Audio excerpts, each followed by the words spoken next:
Claire Lavielle, Yvon Moisan, bonjour. Bonjour. Bonjour. Alors, vous êtes tous les deux de l'IESEG School of Management. Yvon Moisan, vous êtes le directeur académique du tout nouveau Master en Digital Marketing et Innovation. Et Claire, vous êtes étudiante dans ce Master. On va vous passer la parole dans un instant.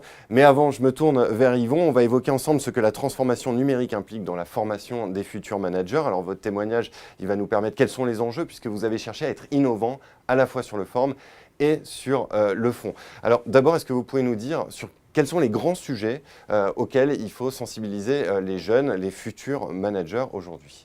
Alors je dirais que dans un premier temps, on a voulu vraiment mettre l'accent sur l'esprit critique et la prise de hauteur. Et donc on a voulu intégrer comme socle de ce master un cours de philosophie de l'innovation. L'idée, c'est vraiment de faire émerger cet esprit critique. Dans le digital, dans l'innovation, il y a beaucoup de communication, il y a beaucoup de strass, il y a beaucoup de paillettes. L'idée, c'était pour eux et pour elles de bien identifier les cas concrets intéressants. Et donc après ce cours de philosophie de l'innovation, ils ont pu intégrer un incubateur, ils ont pu bêta-tester des innovations et avoir un esprit critique sur cette expérience. La deuxième partie, c'est un cours d'écriture intensive qu'on a voulu développer et on va annoncer dans les prochains mois un partenariat avec une grande revue du digital. L'idée, en fait, c'est de permettre à ces étudiants d'écrire, mais aussi de publier et donc de développer cet esprit critique et bien évidemment de développer, j'ai envie de dire, leur visibilité, donc leur employabilité à la sortie du master. Alors, si vous le permettez, je suis un petit peu étonné que la formation ne tourne pas davantage autour de sujets technologiques. Alors vous avez tout à fait raison de vous interroger sur cette volonté.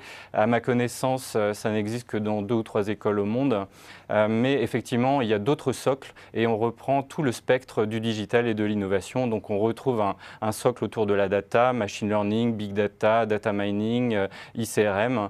On a un autre socle, un autre bloc qui est, j'ai envie de dire, toute la partie canaux. Donc on retrouve les réseaux sociaux, l'Internet, la tablette, le mobile, l'IoT.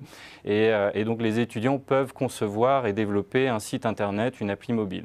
Et après, on a tous les aspects de communication, donc là, le RTB, le programmatique, le Search Engine Marketing.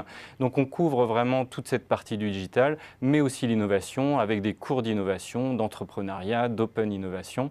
Et enfin, on finit par des cours classiques du management. Et là, on a des cours, par exemple, de stratégie ou de leadership.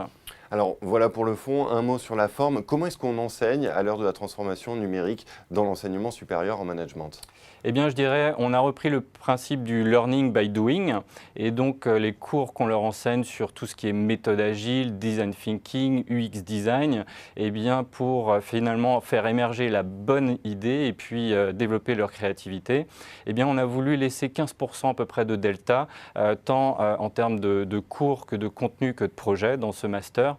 Et finalement, on a un cours qui s'appelle Retour d'expérience où les étudiants en fait, me donnent un retour sur les cours, sur les projets et ils peuvent directement me donner leurs bonnes idées. On travaille également sur des vrais projets concrets. Donc on a fait venir par exemple le CDO d'Undees et il a proposé 4 projets sur l'intelligence artificielle qui étaient des vrais projets. On a le directeur de la recherche de Microsoft qui est venu, IBM qui est venu présenter Watson et on va poursuivre ce type de choses avec le printemps par exemple en janvier prochain. Et l'idée c'est vraiment de développer ce type de choses, ces partenariats, ces vrais projets concrets sur lesquels les étudiants peuvent se placer, j'ai envie de dire, à leur guise. Effectivement, on est un petit peu loin de la traditionnelle étude de cas Harvard. Alors, on va voir si ça marche maintenant. Je me tourne vers vous, Claire. Déjà, pourquoi est-ce que vous avez opté pour ce master? Alors, j'ai choisi un master en alternance car je souhaite être opérationnelle dès l'obtention de mon diplôme. Et en parallèle, j'avais aussi envie d'acquérir une certaine expertise du digital avec des compétences bien spécifiques données lors des cours. Et ce master répond à vos attentes pour le moment?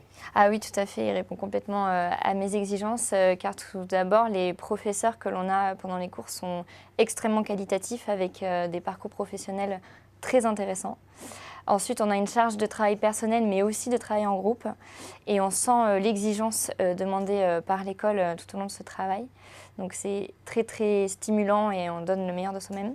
Et enfin, on a des cas très concrets, en fait, en parallèle de notre expérience en entreprise. Donc ça nous permet une ouverture d'esprit et une certaine culture, finalement. Eh bien, merci beaucoup à tous les deux pour ce témoignage. Merci. Merci. Merci Thibaut.